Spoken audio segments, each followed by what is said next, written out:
You playing now?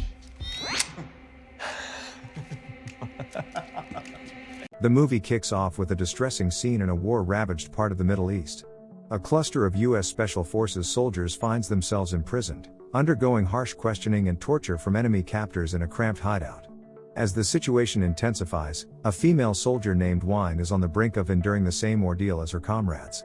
However, Captain Jesse Freeman steps in, asserting that she possesses no valuable information. Jesse's refusal provokes the enemy soldiers, who persist in demanding answers despite using electrocution and beatings. Jesse remains unwavering in his determination to shield his comrades, steadfastly withholding any information. Tensions surge among the enemy soldiers, sparking arguments and internal conflicts. Amid the chaos, Jesse collapses, leaving his captors empty-handed in their quest for crucial details. Little do they know, Jesse was feigning weakness. Seizing the opportunity, he quickly untangles himself and launches a surprise assault on the captors, engaging in a fierce battle. Jesse successfully rescues his two fellow soldiers, completely shifting the power dynamic against their captors. Yet, the danger persists. It becomes evident that the enemy activated a bomb in the hideout, compelling Jesse and his team to execute a daring escape. As they flee, the bomb detonates, causing serious injuries to all three soldiers. Only Jesse survives the blast. Fast forward a few years, Jesse has retired from active duty and now leads a quiet life with his family. Married to Alicia, he has two children, Ryan and Mara. Despite working as a security guard, Jesse becomes too engrossed in his job, neglecting his family. Concerned about Jesse's absence, Alicia urges him to spend more time with their children. To address the strained relationship between Jesse's kids, he decides to take Alicia's advice and spend time with them. Jesse plans to bring them to his workplace, the basketball stadium owned by an NBA team. On the day of their visit, a special basketball game is taking place, with the mayor, VRS Christine, and the governor, Mr. Paul, in attendance. Additionally, the new millionaire owner of the stadium, Diana, will be present, causing Mara to light up with excitement. Meanwhile, in another part of the stadium, Diana and her boyfriend, Millie Hip, arrive and are immediately swarmed by journalists and fans. Back to Jesse, he continues to give Ryan and Mara a tour of the stadium, introducing them to his boss, Devlin Montes, and a janitor named Gus. The kids are fascinated by the behind-the-scenes look at the stadium and eagerly want to see more. Simultaneously, stadium security officers are on high alert as several suspicious individuals claim to be Wi-Fi service officers. After being checked, they are allowed to enter the stadium. Jesse drives Ryan and Mara to their seats, but two unruly spectators cause a disturbance, forcing Jesse to intervene and secure the situation. While dealing with the situation, Ryan and Mara are left on their own for a brief period. In another part of the stadium, the arrival of the new owner, Diana, and her boyfriend, Millie Hip, excites Governor Paul and Mayor Christine. They express gratitude to Diana for her contributions to the city's development, including the management of the beloved basketball stadium. Unbeknownst to everyone, a group of intruders has infiltrated the stadium, disguised as Wi-Fi service officers. Led by Job, the group successfully hacked into the stadium's security system and strategically planted bombs. Wearing stolen security uniforms, they blended in with the legitimate staff. As the basketball game began, Job's team systematically eliminated the real security officers, causing chaos and confusion throughout the stadium. Amidst the commotion, Ryan and Mara remained oblivious to the danger, enjoying the game from their seats. In another section of the stadium, Diana, Millie, Mr. Paul, and Mrs. Christine watched the game comfortably from the VIP room. While Jesse worked to apprehend the intruders and prevent the bombs from detonating, Job and his team infiltrated the VIP room where Diana, Millie, Mr. Paul, and Mrs. Christine were located. Pretending to be a security guard, Job initially tried to deceive everyone, claiming to be a big fan of Millie's and revealing his intention to rob Diana's property. Tension heightened when Job pulled out his gun, causing panic. Despite Mr. Paul's attempts to reason with Job, the situation quickly escalated, leading to Job shooting and killing Mr. Paul. The shock and horror reverberated through the room as others looked on in disbelief. While the basketball game continued, Ryan remained engrossed, but Mara, disinterested in the game, pestered him with questions about their father, Jesse, who worked as a security officer at the stadium. Ryan dismissed her concerns, believing their father's job was unimportant. Frustrated with her brother's apathy, Mara realized she needed to use the restroom but didn't know where to find one. Sneaking into the security guard's toilet, she discovered the real security guards being brutally attacked by Job and his team. Before she could escape, Mara was captured by Job's team to prevent her from reporting the incident. Meanwhile, Job demanded that Diana transfer $1 billion to a secret bank account. He then instructed his team member, Gamma, to disrupt the stadium's communication systems, hindering security officers from communicating with each other. Returning to the stands, Jesse was alarmed to discover that his daughter, Mara, was missing. Frustrated with Ryan's lack of attention to his sister, Jesse spotted a tracking device connected to Mara's VIP card and quickly activated it. However, Job's team had already seized Mara and had the VIP card in their possession. Aware that Jesse was tracking the card, they framed him for their criminal activities. Jesse, confused, encountered fellow security officers who suddenly turned on him. Reluctantly, he had to defend himself, relying on his training as a security officer to easily defeat his attackers. After clearing his name and defeating Job's team, Jesse was approached by another security officer, Gus. Gus, noticing something amiss about the security guards that day, shared his suspicions with Jesse. Most security officers had been replaced with new individuals.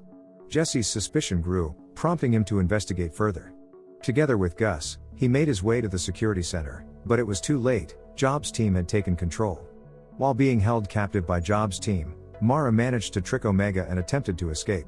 Though caught again, she hid in the VIP room. Diana finally recognized Job's true identity as a former CIA agent fired for a tragic incident involving a Muslim family he accused of being terrorists. Diana revealed this information, causing Job to become emotional and threaten her. Jesse and Gus stumbled upon one of Job's team members, Gamma, who was installing a bomb. After a grueling battle, Jesse emerged victorious, demanding to know his daughter's whereabouts. Gamma claimed ignorance of Mara's location and shockingly declared that they would all die once the basketball game ended. Jesse quickly defused the bomb Gamma had planted, thanks to his military training. With the threat neutralized, Jesse and Gus set out to rescue Mara and the other hostages. In the VIP room, Job's anger boiled over after being provoked by Diana. However, his rage wasn't only from her taunts but also from the memory of his family's tragic fate at the hands of the government. In response, Diana suggested that Job's family left due to his own mistakes, further enraging him. In a fit of fury, Job lashed out at Diana, demanding she choose between sacrificing her boyfriend, Millie, or Mrs. Meyer Christine. Diana's payment into Job's bank account thwarted this macabre plan. While checking on their progress, Jesse contacted Gamma, surprising Job, who dispatched his team to find and eliminate Jesse. As he faced the potential loss of hope, Omega arrived with Mara in tow. As tension filled the VIP room, the arena and stands buzzed with lively energy as the crowd cheered and celebrated. Jesse returned to Ryan in a state of panic, having failed to locate Mara amidst the chaos caused by the intruders and their bombs. Despite Ryan's eagerness to help, Jesse urged him to stay put and not put himself in danger. Jesse and Gus embarked on a perilous mission to locate and disarm the bombs. Back in the VIP room, Mara, despite being interrogated by Job, remained remarkably calm and collected. Confidently, she declared that her father would come to her rescue. Jesse and Gus's progress stalled as they found themselves at a standstill. Seeking a new strategy, Jesse headed to the announcement center on Gus's advice. Before they could activate the alarm, two members of Job's team burst in and attacked them. Although Jesse managed to evade the assailants and escape, Bain, the officer aiding them, was tragically shot and killed. Desperately seeking a place to hide, Jesse unexpectedly encountered Devlin, who suddenly appeared, revealing himself as part of Job's group. Disappointed and shocked at his boss's betrayal, Jesse realized he was truly alone in his fight to save Mara and the hostages. With no other choice, Jesse quickly disarmed Devlin, engaging him in a physical fight. Despite Devlin's attempts to overpower him, Jesse easily defeated him, taking his listening device to trick Job into believing Devlin was still alive. Learning from Job that Mara was with him, Jesse set out to rescue his daughter. As Job panicked upon discovering Jesse's impressive background, he lashed out at Mara and ordered Omega to kidnap Ryan, hoping to gain an upper hand in negotiations. Omega, tasked with persuading Ryan, remained obedient to his father's orders. Despite Omega's earnest attempts, he couldn't persuade Ryan to cooperate. A member of Omega's team used surveillance cameras to locate Jesse and immediately instructed Omega and two other team members to eliminate him. Jesse, on the search for Mara, outsmarted the trio, luring them into a room where he easily defeated them, leveraging his military training. After incapacitating Omega, Jesse pressed him for Mara's whereabouts, and upon disclosure, promptly eliminated Omega. Seeking assistance, Jesse reached out to Gus, who possessed better knowledge of the stadium's layout. Jesse suggested avoiding the usual route to the VIP room, opting for a surprise approach. As Jesse shared this information with Gus, the latter was astonished to discover active bombs still in the stadium. Faced with Jesse nowhere to be found, Gus decided to defuse the bombs himself, aware that the game was about to end and the bombs set to explode soon. In the VIP room, Job prepared to press the detonator, but Jesse burst in, shattering the glass. Despite Jesse's sudden appearance, Job remained unfazed, continuing to press the detonator, causing the bomb to explode. Fortunately, Gus had successfully removed the other bombs, leaving Job bewildered as to why his bomb did not detonate. With little time to spare, Jesse swiftly eliminated Job and his team. Job managed to save himself by taking Mara with him as he escaped. Jesse fled into the panicked audience following the explosion. Alicia, Jesse's wife, was informed of the bomb explosion and rushed to the scene. As Jesse and Job prepared for a final battle, Ryan observed from the lower stands. Despite Jesse's initial strong fight, he began to tire, eventually collapsing. In a desperate attempt to help, Mara kicked Job in the genitals, enraging him. Job retaliated by throwing Mara to the ground, but Jesse managed to rise and save his daughter. It was revealed that Job had a bomb implanted in his body. Diana appeared, aiming a gun at Job, and managed to shoot him. Jesse seized the opportunity, kicking Job down, causing the bomb to explode harmlessly in the air.